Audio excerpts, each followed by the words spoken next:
Hey guys, we're back. It is Project Amita devlog number 3. So, I have been off ill for the last couple of days, both from this and from my actual job, shaking cocktails.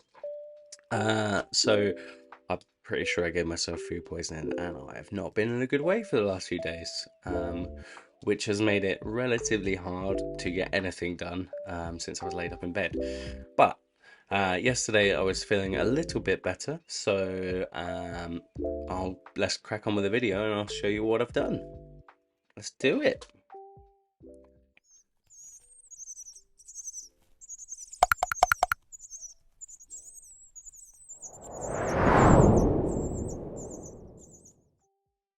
All right, so in the video we're just loading up the game, and I'm going to show you some of the changes that I've made. So we're going to gather some crops, and the first thing you'll notice is there are a bunch. Didn't mean to go in that scene. There are a bunch of seed packets everywhere, and we're going to go ahead and we're going to plant some of these crops, and we're gonna see the changes. So I'm going to plant two crops. Also, I'd just like to point out, so if I drop a packet and then I hold shift and drop a packet, two different things happen. Now I can finally drop a full stack of items, which has been really annoying. And I'm just going to show you the code change behind that. Oh, wrong script. In here. Where are you? In here, this if statement that I found on the course, someone had commented a better way to do it. Before it just I had this if statement and then drop the selected item at mouse position, but now it's got this if and then if else, which lets me drop a whole stack of items, which is very useful. I'm going to tweak it later to how I want it, and also I'll eventually have controller support. But yeah, so with the crops, we're going to go ahead and water both, just to have them grow once. But before, the crops grew regardless of whether or not they were watered, they just grew. But now, what we're going to do is we're going to water one, and then we're going to progress the time. Boop, you see one grow, and the time has changed, and only the one that was watered has grown. We'll do it again, boop, and boop. And just like that. So now, and this was a really easy change to implement. It literally was just one check, one additional check, just to say that if it had been watered. So in this advanced day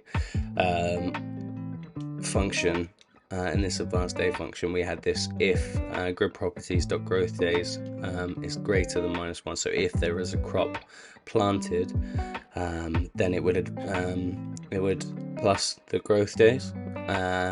But now we've just done an extra check. Just done an extra. Oh my god!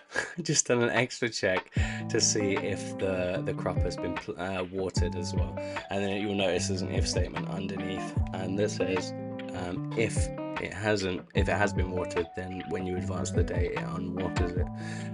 But yeah, so with that one little check, now the watering actually does something, which is exactly what I wanted, because before I was real stupid. Anyway, I want to show you some of the inner workings. So we've got a huge catalogue of seeds now. So as you can see here, loads of different seeds, and they've all each prefab variant has a different different item code. And then if we go out to commodities, one thing I noticed was they are all set to parsnip. Because I duplicated them, then I changed their item code, and for some reason they all reset, which is very frustrating. So I'm gonna have to go through and change all that again. But the idea is still the same. So they're all meant to be set to their own thing, but all the sprites are in there. It all looks nice and colourful now. We've got a huge variety of veggies and fruits, all ready for the farming to be done. With the way that the tools are done. Oh, and just in here, just wanted to show you. So we've got a huge item list. So this is where our item details are being populated. So if you see this one, they've obviously got a big list of settings for each item code. This is where we assign all the details, and then in the crop list here is where we actually make the crops do their different things. And one thing I do want to show you actually. Oh, and there are one thing. Sorry, but yeah. So I now have 3 different types of prefabs.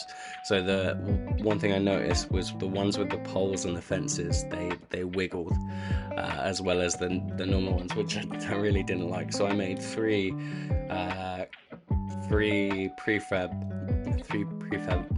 variants that I can change, so that oh damn it, I need to move that hoe. But yeah, so when you plant the crops, unfortunately I've got the pepper seed right here, and that is one of the pole ones. So if you plant this, when it grows, boop, you'll notice that you can't walk through it, and also it doesn't wiggle like the other one does, which is good. It's good because it looks really stupid when it wiggles, if I'm honest, especially the fence ones as well, which I haven't got around to doing, but they're done with a different prefab, so they've actually got a box collider, so you can't just walk through them, which is nice.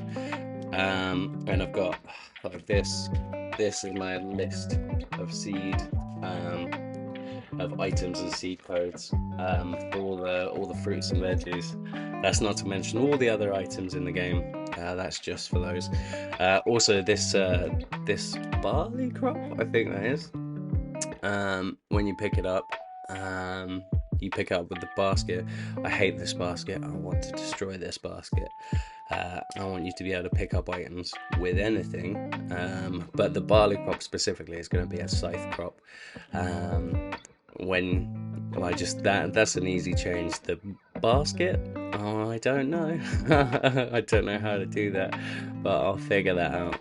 But yeah, there are a few tweaks that need to be made. I've definitely got a lot of work ahead of me. But yeah, it's going well. It's going well. I didn't do too many code changes today, and I didn't. Yeah, I just didn't have it in me to do the pathfinding. I got most of the way through it, but it was such a struggle because I was so ill. But yeah, things are going well. We're still cracking on, even though I felt like I was at death's door. Not yesterday, but the day before. Anyway, if you like the video, and if you like the progress I'm making, and you like the game, you enjoy listening to my voice, which I hope you do. I know it can sound annoying sometimes, but there you go. But yeah, please leave a like, follow me if you want to, and definitely comment and say hi, because sometimes when you're doing this, it can be a very lonely experience. So it'd be nice to hear some friendly voices. But yeah, or read them, I guess, because it's text. Anyway, guys, have a nice day, and thanks for watching. Bye.